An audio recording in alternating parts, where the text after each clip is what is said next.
Hi, everyone. Welcome to Weed Talk News. I'm Jimmy Young from Pro Cannabis Media. And I'm Kurt Dalton from Cannabis.net. Every week, Kurt and I get together to talk about the news of the week in the cannabis industry. So all I can say, Kurt, is 5 for 5, right? Cannabis did very well at the state level, Jimmy. Not so much at the Senate level, but if at the time of this filming, Mr. Biden appears to have the clearer path to presidency, that's a win for cannabis too. And of course, we can focus on the results of all the states. Were you surprised with the overwhelming results from the cannabis world? Maybe in some of the red states, like the South Dakota, getting both passed at once. That's a pretty big swing from 4 years ago. But in general, the rest of them, the coffers are empty, the unemployment lines and the funds are out. The tax revenue is needed. Just like Cuomo said, New York now needs the money. We're doing this. Especially since New Jersey is now legal. That's the last thing New York wants, is one border going to New Jersey, the other border going to Massachusetts or Vermont at this point. So I think that they'll get that done. And I got to tell you, having New York and New Jersey on the East Coast along with Massachusetts, I think that'll have a pretty good impact on the cannabis industry, don't you think?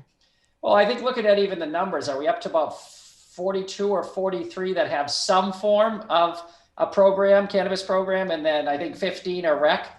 There's only 50 states, Jimmy. I mean, I don't know what the federal government, at some point, common sense kicks in and says, 88% of our inhabitants here now have some form of legal cannabis. So maybe we should tax it and just move on.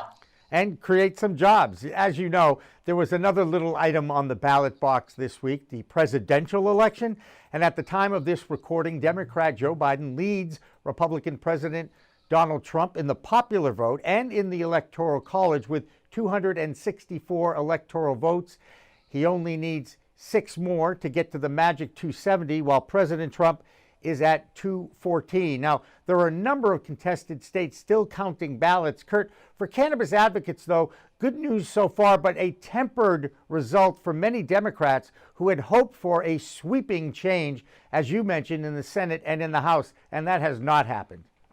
No, and it's really scary that if there is a way that, the current President Trump is reelected, you're really going to see a standstill on cannabis for a while again. So got the states, that's great. Again, it's the kissing your sister metaphor. It's better than, it is progress at small steps.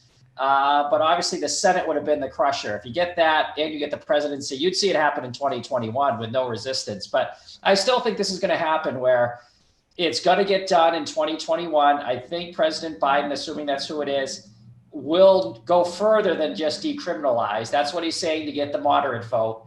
He has Kamala Harris as vice president, as a co-sponsor of one of the big cannabis bills. And the Republican senators who have to pick and choose what to veto now or block, like healthcare and tax issues, their states are making a lot of money from weed tax right now. And they really probably don't want to get in front and stop that, even because their coffers are getting full. So you really got to get Biden in there. That's important right now. And hopefully, hopefully, we'll actually get a result, maybe even before the weekend is out. Some are saying as much as another week. But right now, it does look like one more state can come on board and push Mr. Biden, Vice President Biden, over the top. But as we peer into the future, we do think, as Kurt mentioned, that this is good news for those of us in the cannabis business. More good news comes from Deborah Borchardt at the Green Market Report in New York. Deborah? Thanks, guys. While most people were focused on the news of the elections this week, the cannabis industry just kept chugging along. GW Pharmaceuticals reported total revenue of $137.1 million for the quarter ending in September. That was a big jump over last year's $91 million, and it beat the analyst estimates for $127 million. They also reported that their net losses fell to $12.2 million, and that's versus last year's net loss of $13.8 million.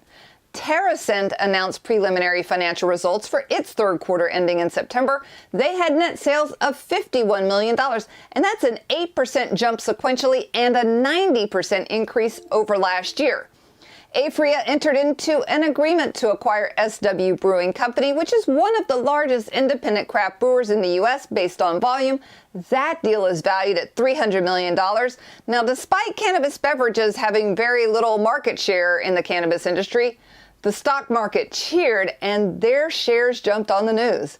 And that's it for this week. I'm Deborah Borchardt with the Green Market Report for Weed Talk News. One interesting news item to add is the fact that while we await results from the congressional races, there is still some acceptance of cannabis in other industries. Kurt, you know what an MRB is, right? Sure do. A marijuana-related business. It's part of a lot of the banking acts as well as in the finance stuff they're talking about.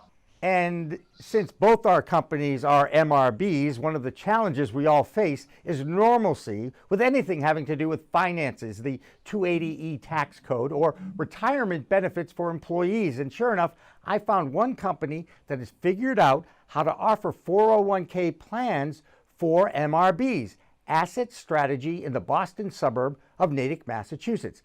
Now, I talked with one of their financial experts on the next In the Weeds. John Gentry is the director of retirement at that firm. And the first hurdle for anything having to do with businesses, of course, that are either plant touching or just ancillary companies is, can you create something nationally that the feds will actually deem legal? Now, Asset Strategy can, but it wasn't easy. So we have the solutions, they're legal, they're in place. There are already quite a number of MRBs who have plans that are up and running and have been for quite some time. So there are solutions. Now, there are also very well-known large national providers in the industry who simply aren't comfortable being first movers. Not only did we run into vendors who simply wouldn't consider it, didn't want to have the conversation, weren't even comfortable discussing it, and, you know, no way, John, not a chance.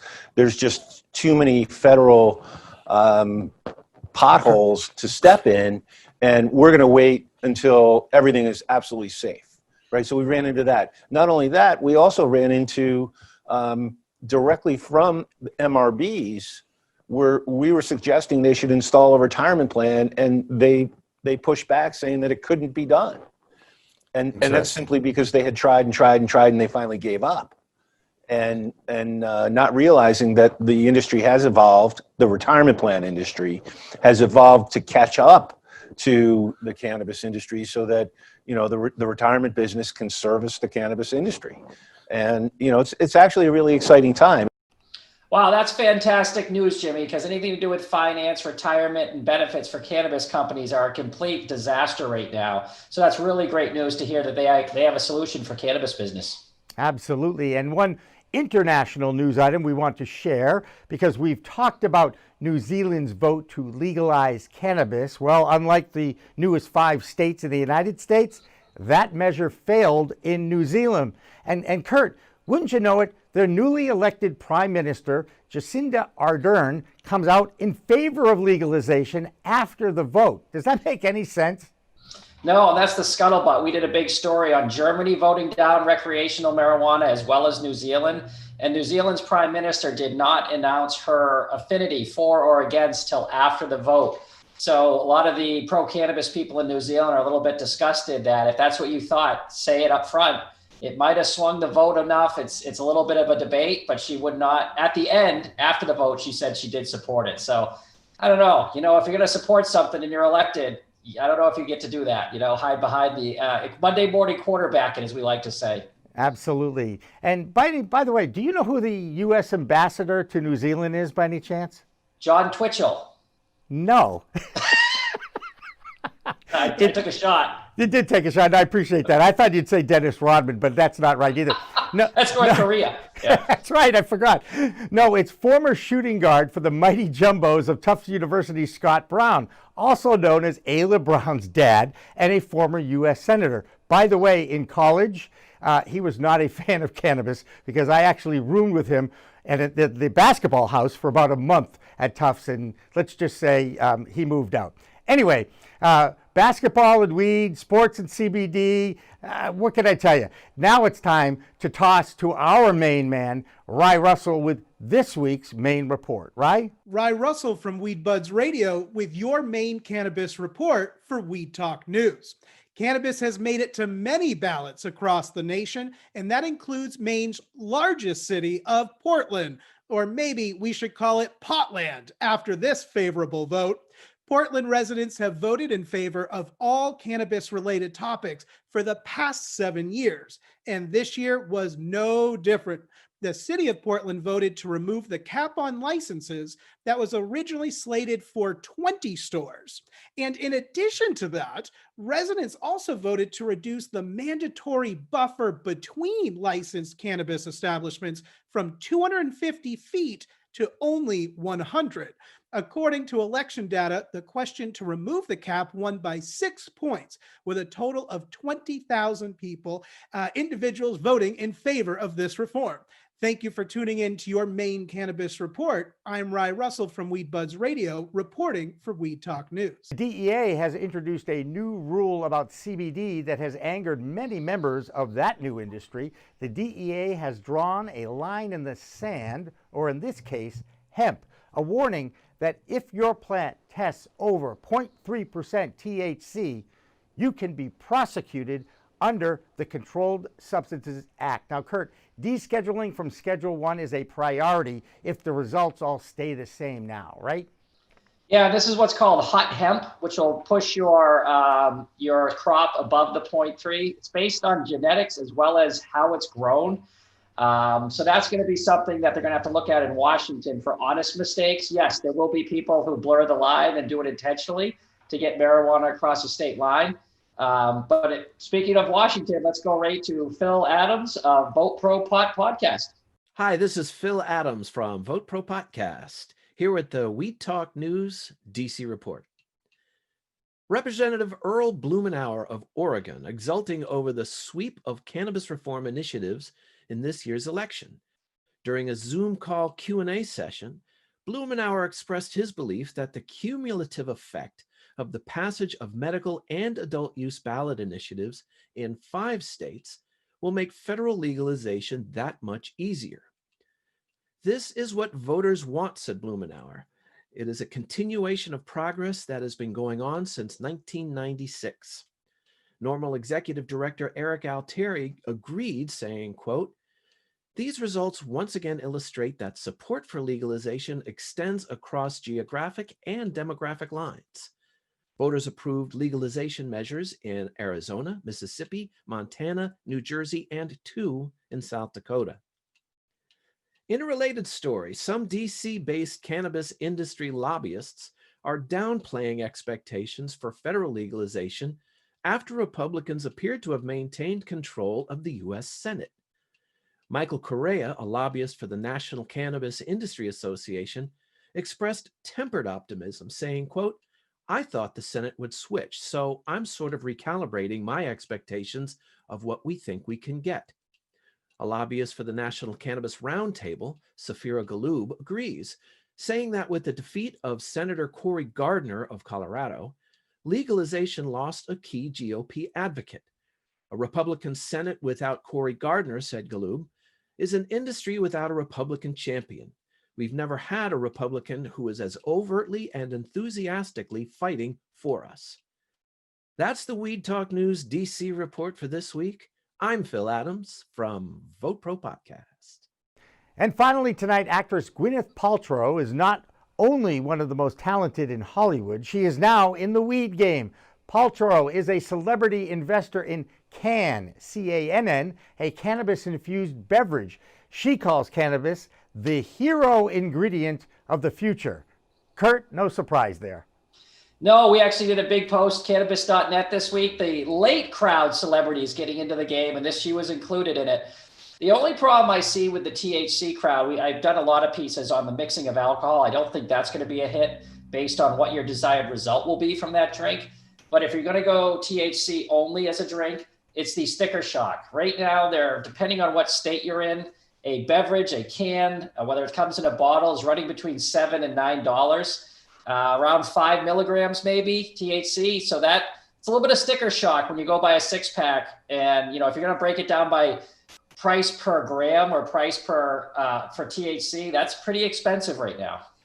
And if you drink all 6 of the cans in the 6-pack, does that mean you're ingesting 30 milligrams? You know, there's only one way to find out, Jimmy, and the cameras are rolling. I think this sounds like a show. Maybe down the road sometime, Kurt. Great to talk with you as always. That'll do it for Weed Talk News for this week. I'm Jimmy Young. And I'm Kurt Dalton with Cannabis.net. Remember, it's a whole new world of weed out there. Use it responsibly. Thanks for watching. Thanks for listening. Weed Talk Now, Weed Talk News, and In the Weeds are all available on most major podcast distributors like iTunes, Spotify, Google Play, and our friends at clnsmedia.com and our flagship, Cannabis.net. So subscribe, share, and like our videos on all the social media networks out there, including LinkedIn, Twitter, Instagram, Facebook, the WeedTube, and YouTube.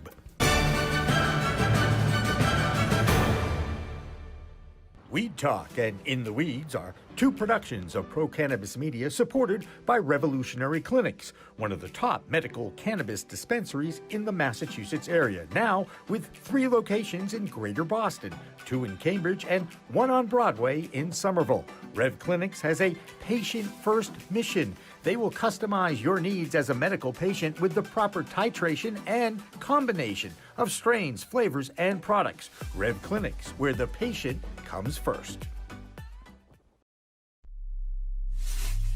We are Pro Cannabis Media.